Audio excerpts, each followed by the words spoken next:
Mais ça m'a surtout conforté dans cette idée que finalement j'ai fait une course collective et que il suffit d'être encordé avec quelqu'un pour passer un super moment et un bon partage. Et c'est vrai que je suis parti comme ça au hasard et finalement c'était des choses qui m'ont forcé à aller on va dire entre guillemets. Je suis bien content d'avoir fait cette course, c'était pas prévu. Voilà, tout simplement. C'est une région qui avait été fermée pendant longtemps parce qu'il y avait la guerre avec le Pakistan. Donc là, ça s'est un peu détendu depuis quelques années. Sauf que c'est assez contrôlé apparemment. Là, l'agence nous dit qu'on n'a pas le droit d'amener des téléphones satellites. Il y a pas mal de checkpoints militaires. Marco y était l'année dernière, donc il sait à peu près à quoi s'en tenir. C'est une traversée intégrale d'une chaîne de montagnes en Norvège. C'est un projet global dans lequel va s'inscrire plein de mini-projets. C'est-à-dire que dans ce projet global, chaque jour va être un projet. Chaque jour est une ascension d'un sommet. On a des ouvertures, on a des sommets avec un niveau technique relativement conséquent quand même. J'avais dit 9 jours, puisque j'ai dit un sommet par jour. Comme vous voyez, il y a 9 petits triangles, ça fait 9 jours. Sauf qu'il y a le jour où on pose les sacs, on fait l'ouverture en aller-retour, et on refait derrière. Donc au final, ça fait 10 jours. Si tout se passe bien, ça fait 10 jours. Pourquoi ne pas imaginer une poste restante au milieu pour ne pas avoir la nourriture à porter sur les 15 jours? C'est ce que je disais. Well, that's a good question. The real answer is we don't know.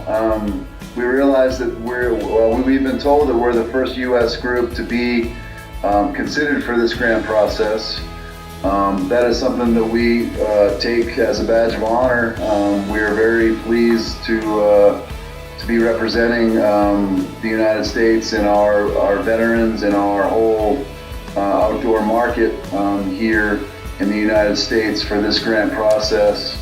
And what we had asked for from you guys is the things that we have not been able to provide our team, and that is the down overlayers, down sleeping bags. We already are in your boots, talking MIA now, we're in MIA boots. Il aime me faire partager sa passion en montagne et donc c'est lui qui m'a emmené faire ma première course d'alpinisme par exemple. Et donc c'était vraiment, voilà, il aime faire partager sa passion et aussi faire découvrir à d'autres ce qu'il aime. Déjà j'ai été touché parce qu'en 8 mois déjà on a le temps d'être au contact des gens là-bas, de voir un peu du coup les mentors, donc moi j'étais en contact avec eux. Et puis de voir un peu comment ça se passe au Vietnam. C'est un pays qui a peu de moyens et qui, je parle toujours en termes d'escalade, qui a quand même un gros potentiel. Tout ce qu'on peut voir, donc par exemple ici là, les pains de sucre, un peu comme en Thaïlande, je pense que c'est plus que ce qui doit vous parler, parce que c'est ce qui est beaucoup plus médiatisé. Mais au Vietnam finalement c'est pareil quoi. Il y a beaucoup de pains de sucre un peu partout, c'est luxuriant, c'est beau, il y a quand même pas mal de choses à faire. Et le problème c'est qu'il n'y a personne en plus qui est qualifié. C'est-à-dire que moi quand j'y étais, moi je suis brevet d'état, escalade, et ils étaient au courant dans le sud qu'il y avait un brevet d'état qui était à Hanoï, et quand moi en fait il y a une grosse cave en fait, si vous voulez au Vietnam, l'Everest des caves qui était là-bas. Ça m'intéressait, bon ça c'est une aparté, mais ça m'intéressait d'y aller, donc j'avais créé un mail et m'avait dit ah ouais mais on sait que t'es là, machin, etc. Donc ça va. Il y a tellement peu de moyens si vous voulez que dès qu'il y a quelqu'un ils sont vraiment à l'affût quoi. Voilà.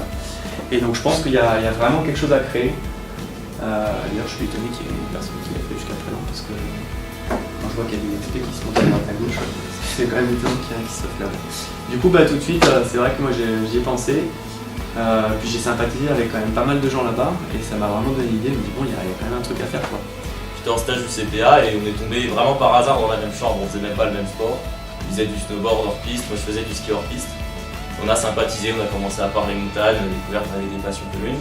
Il m'a dit voilà, des projets comme la Malaisie, c'était super, ils ont fait du super boulot, il y avait plein de voies, etc. Seulement c'est des voies qui sont à l'abandon parce que la plupart des voies qu'ils ont ouvertes c'est des lycées, machin, tout ça. Il n'y a personne pour grimper dedans, donc les voies elles pourrissent. Du coup ils sont en train de peut-être se faire exproprier les terrains. Donc finalement c'est des voies qui vont être à l'abandon. Donc je trouve que c'est un peu dommage quoi. Si on monte une grosse expé comme ça et que derrière il n'y a pas de suite, c'est un peu dommage. Donc là pour moi l'intérêt c'est vraiment qu'il y a Vietlam qui est derrière et qui va pouvoir faire la maintenance, l'entretien, enfin qui va pouvoir utiliser ces voies et faire en sorte que ça continue quoi.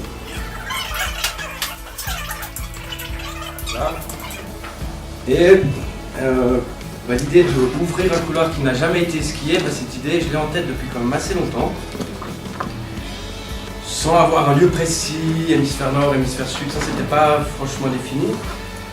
Et je dirais que pour accomplir un projet, pour arriver à quelque chose, réaliser